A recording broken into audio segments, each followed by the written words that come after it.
In today's installment of Fun with Nitrogen Generators, we've got a couple of bottles we're going to try testing. I'm curious how long, with my particular parameters, how long it takes to purge both a big bottle and a standard size bottle using my nitrogen generator that you can hear running in the background. So the first test that I'm going to run is to hook the nitrogen up here, run this little tubing into the tri-clamp fitting into the bottom of the bottle, and then the exit gas will come this way. The probe here will be inserted through this compression fitting. This will come down and into the water there. So that would be test number one.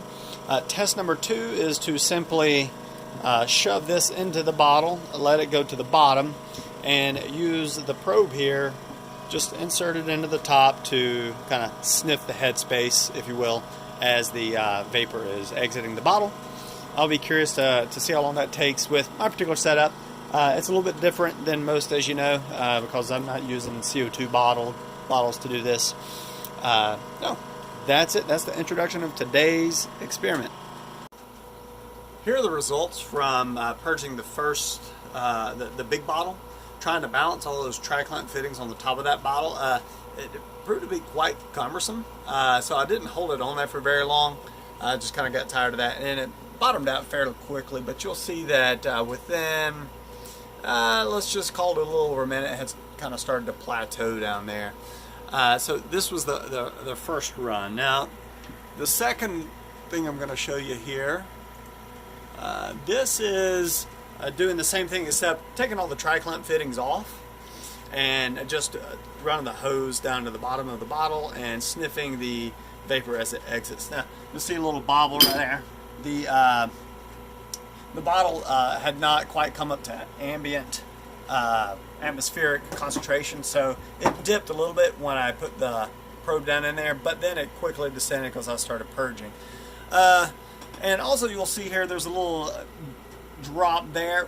This nitrogen generator runs off of pressure swing absorption, so as it goes through its cycles, it appears, I'm postulating that that the concentration will bobble and vary ever so slightly as it goes through its pressure swing cycles. But kind of the same result. It would be just a little over a minute. Let's call it a solid minute and a half or so to get down here. That's close to around 50 parts per billion or so is what it looks like. So that's 1 ppm, and it's getting down there pretty low.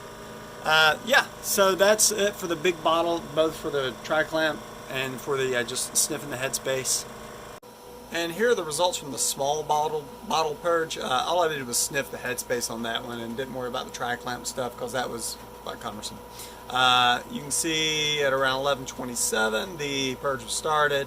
A little over a minute it had really plateaued down there. But then I'd say probably within a minute and a half it practically got to zero. It really started to slow down at around 60 parts per billion. That's kind of when it started hitting the brakes a little bit. So, minute and a half with my particular setup.